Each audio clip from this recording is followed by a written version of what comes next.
چاہتا ہمیں کسی بھی مخلوق میں ڈال سکتا تھا، کتا بھی بنا سکتا تھا، کیڑا مکوڑا بنا سکتا تھا، کسی بھی مخلوق میں ڈال سکتا تھا، مگر اس کا کرم ہوا ایک تو اس نے ہمیں انسان بنایا،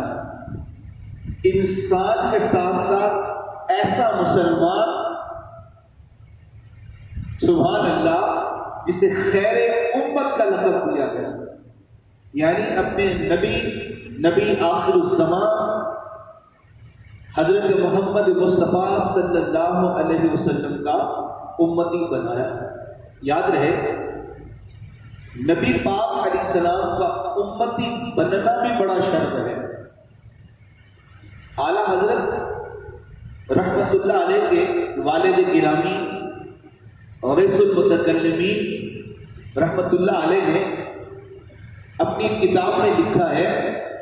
کہ اللہ تعالی کے 12 اولو العزم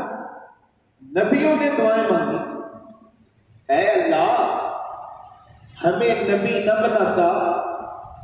تاج رسالت نہ دیتا، بھیجا ہے تو نے تو ہمیں اپنے مصطفیٰ کا امتی بنا دیتا۔ یعنی نبی یہ دعائیں کرتے تھے، انبیاء یہ التجائیں کرتے تھے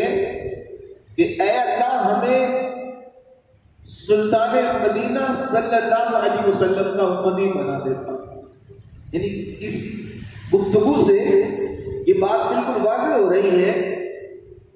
کہ نبی کریم رؤوف الرحیم مدینے کے تاجدار صلی اللہ علیہ وسلم کا